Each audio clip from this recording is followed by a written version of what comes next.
ভারতীয় দার্শনিক গবেষণা পরিষদ আইসিপিআর অনুমোদনে গৌড়বঙ্গ বিশ্ববিদ্যালয় সংস্কৃত বিভাগের আয়োজনে অনুষ্ঠিত হল স্বাধীনতা পরবর্তীকালীন সময়ে ভারতীয় দর্শন চর্চা বিষয়ে একদিবসীয় আলোচনা চক্র। অন্যান্য অধ্যাপক অধ্যাপিকাবৃন্দ এবং আমাদের বিভাগের স্নেহের গবেষক গবেষিকা ছাত্রছাত্রীবৃন্দ,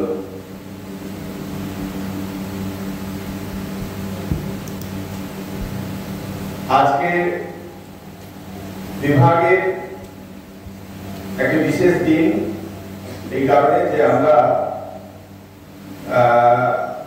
বিগত প্রায় 15 বছরের ইতিহাসে আইসিপিআর থেকে এই ধরনের কোন বক্তৃতামালা অনুমোদন পাইনি, যেটা এই বছর পেয়েছিলাম। এবং তার যে 4 জন বক্তার ভাষণ দেওয়ার কথা, তার জীবন দর্শন জীবন ছিল নয়, কোন স্বাধীন তত্ত্ব নয়। জীবনকে একটা স্থায়ী সুসংবদ্ধ রূপ দেওয়ার দায়িত্ব ছিল। তাই জীবন যদি থাকে, জগৎ যদি থাকে, মানুষ যদি থাকে, দর্শন উদ্যোগ হয় না, তারা যদি দর্শনের ইতিহাসে দেখা যাচ্ছে যে বিচার বিশ্লেষণের মাধ্যমে দার্শনিক কাজের চিন্তার যে জগৎটা বা যে রূপরেখা আমাদের সামনে ধরে দিচ্ছেন, তার প্রয়োগ সবসময় জীবনের নয়, তার মধ্যে নয়, কিন্তু সেটা হারিয়ে যায়। কেন হারিয়ে যায় না? তার কারণ হলো ঋষির অনুসন্ধানে পাওয়া, ঋষির জ্ঞানে, ঋষির উপলব্ধিতে পাওয়া সত্য অর্থ ছাড়া কখনোই মুছে ফেলতে পারে না।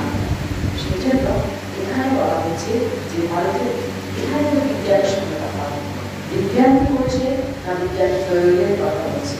সে বিজ্ঞানের গাইড কি করছে, বিভিন্ন জীবন ভারতের দর্শন এই জীবনকে এই গাইডটা অস্বীকার করে।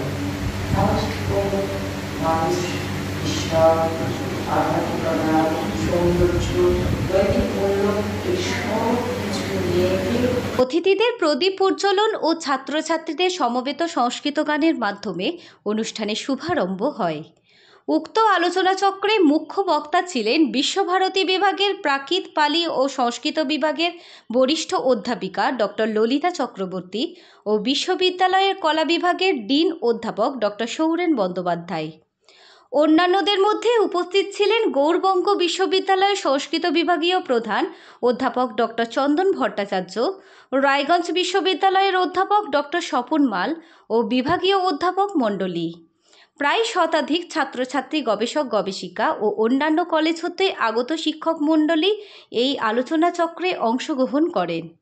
এই আলোচনা চক্রে স্বাধীনতা পরবর্তী সময়কাল হতে বর্তমান সময়ের বিভিন্ন দার্শনিকদের, বিশেষত রবীন্দ্রনাথ ঠাকুর, স্বামী বিবেকানন্দ, রামকৃষ্ণ পরমহংসদেব, ঋষি অরবিন্দ, হিরণ্ময় বন্দ্যোপাধ্যায়, ফণীভূষণ তর্কবাগীশ প্রমুখ দার্শনিকের মতবাদ উঠে আসে। এমনকি সুকুমারী ভট্টাচার্যের মানুষ বাঁচে কেন প্রবন্ধের রহস্য উন্মোচিত হয় এই আলোচনা চক্রে।